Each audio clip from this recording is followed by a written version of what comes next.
The Arsenal board have made their statements. From the owners to the CEOs, today they have confirmed to the world that we will have 3 more years of Mikel Arteta. But what is the truth behind the brand new contract? And as Arsenal fans, what can we expect next? Could the Gunners make a summer swoop for Ruben Neves? And how will Mikel Arteta line up versus Leeds on Sunday?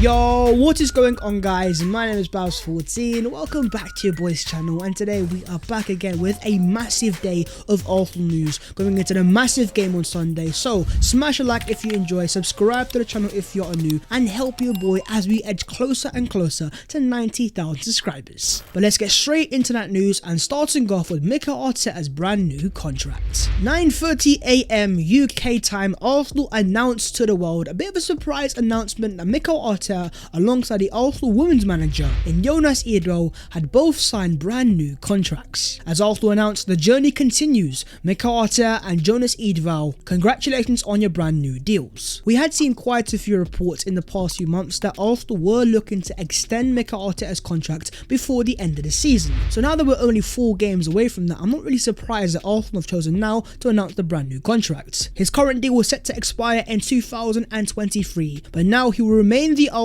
manager until 2024-25. With Mikel saying, "I'm excited, grateful and really happy today. When I spoke to Josh, he could see the club at the same point and he wanted to take the club the way I wanted to do it. Everything that he said and Stan has said, they have always delivered." So Mikel Arteta is not making it a secret his connection and his relationship with the Arsenal ownership and Stan and Josh Kroenke, and that's actually very vital for his long-term Arsenal future and why they gave him £150 million to spend last summer despite having no European football for the first time in nearly 20 years. The truth behind this is these guys are invested in Mikel Arteta. Despite the back-to-back 8th place finishes, despite no European football, these guys have always remained supportive of the Arsenal manager, and to be quite honest, I've never actually seen any reports which have said that Arteta was under any sort of pressure and that he's ever been close to being sacked. And when you hear things like Mikel Arteta saying, "The club offered me the contract when we lost 3 matches," that does not happen in football. I got emotional when I saw it. That tells me these guys are serious. This is not a short-term project in terms of just getting Arsenal back into the Champions League. I think these guys really and truly see Arteta as the next big thing. And I'm not saying he's the next Arsene Wenger or Alex Ferguson, but I think they want to make him their Pep Guardiola, their Jurgen Klopp, their brand new long-term Arsenal manager. A manager is the key word because in the Premier League as it stands, there's so many head coaches, but all they are in charge of is the first team to get results and to get the best of the players that they are given. Whereas in terms of Mikel Arteta, despite being the youngest in the Premier League, he has given so much power and so much influence. He's not just the head coach at Arsenal, he is the first team manager, just like we saw with Arsene Wenger. What are your own initial thoughts on Mikel Arteta being given a brand new contract? Mikel says, "The players found out this morning. Some of them have been asking me for months because they have had questions about their individual futures. This is not something that I want to be talking about. I want zero distractions. It's clear for the future." The fact that you've had players asking themselves about Mikel Arteta's future indicates that the players want to know what's happening, and most likely they want to see Arteta a part of their Arsenal careers, coaching them through and improving them as players. And that is another reason why Arteta has never had an ounce of pressure on his shoulders, because he's always had the support of the Arsenal dressing room. Not only does Arteta have the support of the Arsenal ownership, but having that support from the Arsenal dressing room is another key reason why he will remain the long-term Arsenal manager. Edu Gaspar says, "I think the timing is perfect. I really believe the message will be a big lift to everyone. It's important to show everyone where we want to go as a club.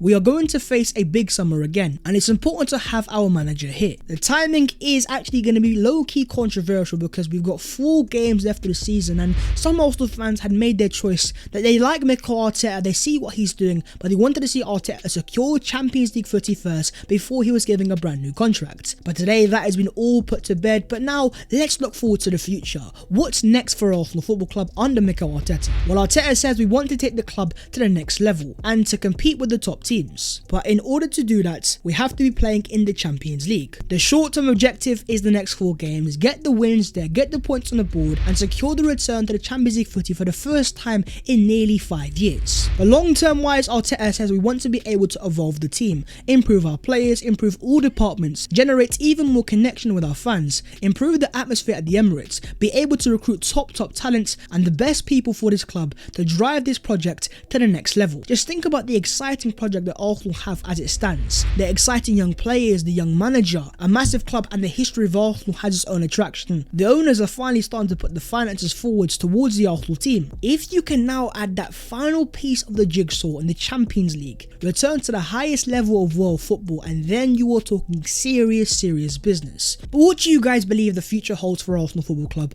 under the tutelage of Mikel Arteta? Do you believe he has what it takes to make Arsenal not just a Champions League team again, but a team competing and fighting and hopefully winning the best of the best honours? Talk to me down below in the comments about Mikel Arteta, the brand new 2-year contract, and what are your thoughts going into the future. Moving on to Arsenal versus Leeds United. Forget about the contracts and the future of next season. Talk to me about this season and this Sunday. Leeds United come to the Emirates Stadium. It's not going to be an easy game because Leeds have so much to play for. Currently sat 17th place in the league, fighting relegation. These guys are coming to the Emirates knowing they are fighting for their lives. And in terms of their recent form, they've only lost one of their last 5, and that was a 4-0 defeat to Man City in their last game. In comparison, Arsenal of course are on a 3-game winning streak, having beaten the likes of Chelsea, Man United and West Ham in the process. So despite them being in a relegation battle, as the form table proves they're not in the worst of form, and under their brand new manager Jesse Marsch, he's a very attacking manager, he's very progressive, and make no mistake, Leeds will come to the Emirates wanting to press, wanting to play on the front foot and trying to cause Arsenal issues, with their key players of course being the likes of Calvin Phillips and of course Rafinha, who has scored 10 goals and got 3 assists in the league this season. But looking into the Leeds team news, Leeds will be without the likes of Stuart Dallas and also most likely Patrick Bamford, but their captain in Liam Cooper,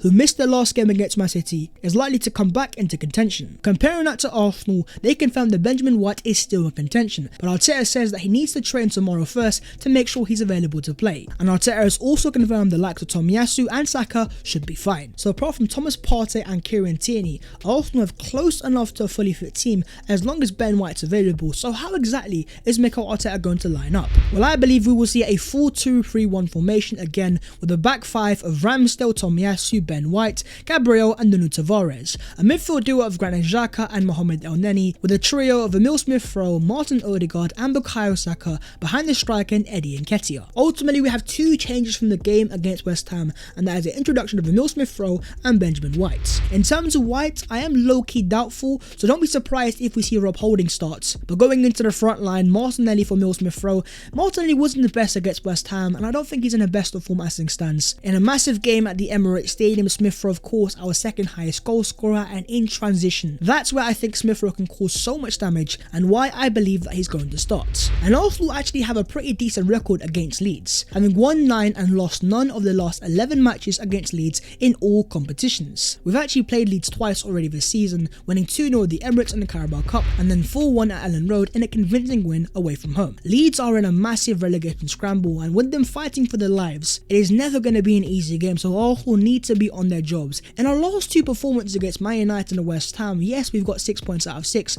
but I don't think we've been our best of level. If anything, I've seen quite a few mistakes and quite a few times players being pretty rash, players forcing errors in the build-up phase and not being at their standard best. And the fact that we've gone 6 games without a clean sheet also shows that Arsenal have been low-key sloppy at the back as well. But talk to me about yourselves, and what are your own thoughts going into this game? How do you want to see Mikel Arteta line up? And most importantly, what is your match predictions? Let's move on to the other Arsenal news today, and starting off with let's go for a bit of transfer news, and starting off in the Premier League and Wolves' Ruben Neves. As according to a Mail exclusive, Ruben Neves is keen to stay in the Premier League if Wolves decide to sell, with United and Arsenal showing interest, but Wolves' asking price being £70 million.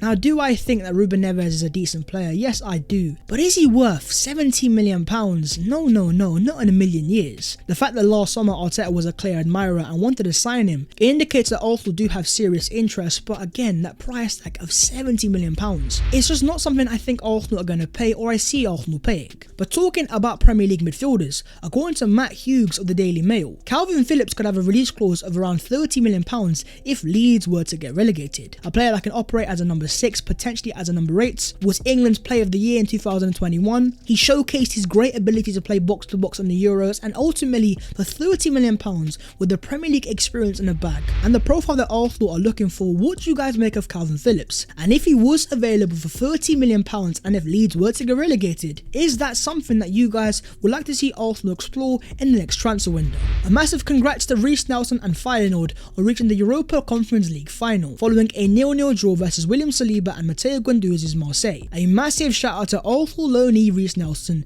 doing his bits in Europe and getting his team to the Conference League final. Looking out two Arsenal loanees in the process and also in the final itself, you're also going to have another Arsenal loanee in Ainsley Maitland-Niles involved for Roma. But in terms of Reiss himself, he seems to have picked up pretty decent form, and I think going into the next transfer window, he has shown massive signs of improvement, and I think Reiss is a bit of a confidence player, and when this guy's playing consistent first team minutes, scoring goals and getting assists, you have a top player in the making. So let's see what happens going into the summer. But finally for Arsenal, the focus now turns to these next 4 massive games. Leeds at home on Sunday, Spurs away next Thursday, Newcastle away on a Monday night, and then you have Everton at home on the final day of the season. All of those games there have their own context, but this weekend in particular is really massive for Arsenal because of tomorrow's game, as Champions League finalist and title fighting Liverpool welcome Tottenham to Anfield. And with only 2 points separating the top 4 teams in Spurs in 5th and Arsenal in 4th, of course Liverpool are massive favourites, but don't count out Spurs. They almost have the perfect system to play against Liverpool on the counter-attack, with the tactics of Antonio Conte, Harry Kane and Heung-min Son. But let's just hope and say Liverpool were to do their job. Going into the game on Sunday, Arsenal would have the opportunity to go 5 points clear of Tottenham Hotspur, and that would be a massive 5-point gap, as our next game of course is Spurs away at their ground next Thursday. If Arsenal were to win these next 2 games, technically they could secure the return to the Champions League. Leeds at home, Spurs away, with a 6 points on the line. How many points do you predict Arsenal getting? But that is the video there, so hopefully you guys have enjoyed, and if you have, make sure to go down there, smash a like, and also do subscribe to the channel if you are new. If you would like to follow your boy on all of those social medias, then the links will be down below in the description. But that was all of the latest Arsenal news today, so I hope you guys have enjoyed and been informed as always. And now the attention turns to Sunday. It's massive, it's gargantuan, it's Leeds at the Emirates, and let's see what happens. Anyways, I'll see you next time, take care of yourselves, and in a bit.